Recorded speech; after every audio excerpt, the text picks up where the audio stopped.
अभी रिसेंटली हमारे साथ एक स्कैम हुआ जिसमें हम फंसते फंसते बचे। तो हुआ ये कि कुछ दिन पहले my father received a call and that was from a police officer. How do we know that? क्योंकि जैसे ही कॉल आया वैसे पुलिस ऑफिसर की डीपी फ्लैश की। उसके बाद जब पापा ने पिक किया, that guy was asking for me. That guy knew both of our identities कि जो भी नंबर जिस पे उसने डायल किया वो मेरे फादर का है। तो दैट गाय आस्क्ड कि क्या मैं घर पे हूँ। Then he said yes. I was working at that time and फिर मेरे पापा ने मेरे को बुलाया, आवाज़ दी एंड जब तक मैं उनके रूम में गई तब तक कॉल कट हो चुका था। तो हमें लगा ठीक है, कॉल कट हो गया, कॉल बैक कर लेते हैं। तो जब हमने कॉल हिस्ट्री चेक की, मतलब कॉल हिस्ट्री में वो कॉल है ही नहीं, ठीक है। तो हमें लगा कि ठीक है, ट्रू कॉलर पे चेक करते हैं। ट्रू कॉलर पे भी there was not a single trace.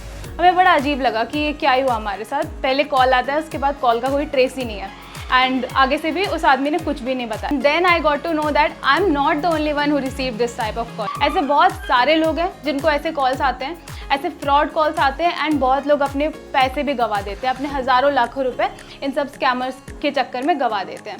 तो I will give you a scenario, ये कैसे होता है। सपोज़ अगर मैं घर पे नहीं होती तो आगे से वो बंदा जो कि बहुत ही कॉन्फिडेंट साउंड कर रहा था, पुलिस ऑफिसर बनने की एक्टिंग कर रहा था, वो बोलता कि मेरे को किसी केस में पकड़ लिया है या फिर किसी भी चीज़ में पकड़ लिया है और मेरे को अगर बेल दिलवानी है तो इतने पैसे यहाँ लेके आओ या फिर इतने पैसे आपको सेंड करने पड़ेंगे तभी वो मेरे को छोड़ेंगे। एंड बहुत सारे लोग इसमें फंस भी जाते हैं, हज़ारों लाखों रुपए गंवा देते हैं। ये जो स्कैमर्स होते हैं ना, ये मेनली इनोसेंट लोगों को टारगेट करते हैं, जैसे कि पेरेंट्स और सीनियर्स। इसलिए मैंने सोचा कि इस टॉपिक पे वीडियो बनाना बहुत ज़्यादा ज़रूरी है क्योंकि ऐसे स्कैम्स आए दिन हो रहे हैं एंड लोगों का नुकसान भी हो रहा है। तो आई टेल यू, इस सिचुएशन के बाद जो भी मेरे साथ हुआ उसके बाद मैंने क्या किया। तो सबसे पहले जाकर के मैंने पापा की कॉल सेटिंग्स पे कॉल रिकॉर्डिंग ऑन कर दी। तो किसी भी अननोन नंबर का अगर कॉल आएगा तो कॉल रिकॉर्ड हो जाएगा, पहली चीज़ ये। दूसरा, मैं ब्राउज़र पे गई एंड ब्राउज़र का पूरा मैंने कैश हिस्ट्री, साइट सेटिंग सब रिमूव कर दी। सो इससे ये फ़ायदा हुआ, अगर कोई साइट ऐसी है जो हमारे फ़ोन को हार्म कर रही है उसकी सारी सेटिंग्स रीसेट हो जाएगी एंड थोड़ा सा फ़ोन हमारा ज़्यादा सिक्योर होगा। क्योंकि कई बार हम गलती से ही किसी ऐसी साइट को, किसी अनट्रस्टेड साइट को कुछ परमिशन दे देते हैं एंड देन हमारा फ़ोन या फिर हमारा सिस्टम थोड़ा सा वल्नरेबल हो जाता है। थर्ड चीज़ कि मैंने सारे उनके ऐप्स में जाकर के 2 फैक्टर ऑथेंटिकेशन ऑन कर दिया। जैसे कि जो भी ऐप्स आपके बैंक अकाउंट से लिंक्ड है या फिर जो भी ऐप जिसमें आपके कॉन्फिडेंशियल डेटा स्टोर्ड है। तो अभी तक जो मैंने आपको बताया उसमें से 3 चीज़ें निकल के आती हैं जो आपको ध्यान रखनी है। सबसे पहला, अपना कोई भी कॉन्फिडेंशियल इन्फॉर्मेशन कभी भी किसी को शेयर मत करो एंड आप अपना ही नहीं, अपनी फैमिली और फ्रेंड्स का भी कोई भी कॉन्फिडेंशियल इन्फॉर्मेशन या फिर कोई भी पर्सनल इन्फॉर्मेशन किसी को शेयर मत करो। क्योंकि कई बार क्या होता है कि आपका कॉन्फिडेंशियल इन्फॉर्मेशन लेकर के मिसयूज़ कर देते हैं। फॉर एग्जांपल, कोई आपके नाम पे लोन ले लेता है या फिर आपके एड्रेस पे कुछ पार्सल करके आपसे डिलीवरी का पैसा ले लेता है, पता चलता है उस पार्सल में तो कुछ है ही नहीं। तो ऐसे टाइप के स्कैम्स भी होते हैं। सेकेंड ये है कि ऑनलाइन किसी भी वेबसाइट्स में ऐसे ही आप जाके क्लिक मत करो। आपको मेल्स आएंगे, मैसेजेस आएंगे, व्हाट्सएप पे लिंक आएगा, बहुत सारे तरीके हैं, नोटिफिकेशन के थ्रू भी आपको आ सकता है। तो आप किसी भी वेबसाइट पे ऐसे ही क्लिक मत करो किसी भी लिंक पे।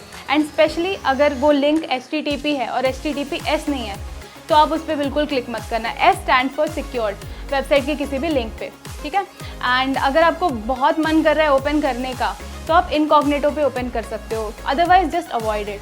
थर्ड चीज़ ये है कि अगर आपको ऐसे टाइप के कॉल्स आ रहे हैं, आपको स्कैमर्स के कॉल्स आ सकते हैं, आपको वो ये भी बोल सकते हैं कि वो इस बैंक से बात कर रहे हैं एंड आपके अकाउंट मैनेजर है, कुछ भी बोल सकते हैं।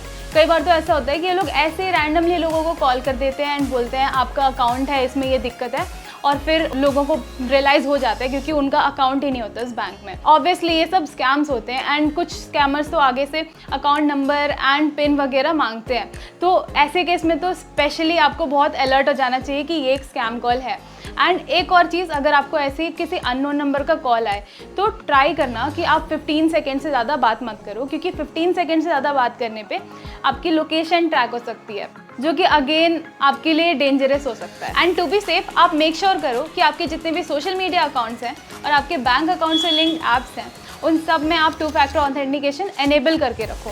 पहली बात तो आपको कोई भी ऐप ऐसा डाउनलोड करने की ज़रूरत नहीं है जो कि ट्रस्टवर्दी नहीं है, जो कि ट्रस्टेड ऐप नहीं है, क्योंकि ऐप के थ्रू भी कोई स्कैमर आपके फ़ोन का, आपके सिस्टम का एक्सेस ले सकता है एंड देन उसका मिसयूज़ कर सकता है। So these were some tips in case अगर आप किसी भी ऑनलाइन स्कैम के चक्कर में फंस जाते हो तो 1930 is the cyber crime helpline number, जिसको आप डायल करके अपनी कंप्लेंट बता सकते हो। They can help you. तो जैसे आपको पुलिस का नंबर हमेशा याद रहता है, वैसे ही आप साइबर क्राइम हेल्पलाइन का नंबर भी याद रखो, 1930। किसी भी केस में अगर आप फंस जाओ, आप इनको कॉल कर सकते हो या फिर आप इनको मेल भी कर सकते हो। इनकी मेल ID आपको इस वीडियो की डिस्क्रिप्शन में मिल जाएगी। So that was it for this video. अगर आपको ये वीडियो अच्छी लगी तो इसको लाइक करना और शेयर करना, एटलीस्ट अपने फैमिली और फ्रेंड्स के साथ शेयर करना जिनको ये सब जानना बहुत ज़्यादा ज़रूरी है एंड जिनको अवेयरनेस होनी चाहिए इन ऑनलाइन फ्रॉड्स के बारे में, क्योंकि ये स्कैमर्स का मेन टारगेट होते हैं। कमेंट में बताना क्या आपके साथ भी कभी ऐसे स्कैम्स हुए। Stay safe, stay alert and stay aware.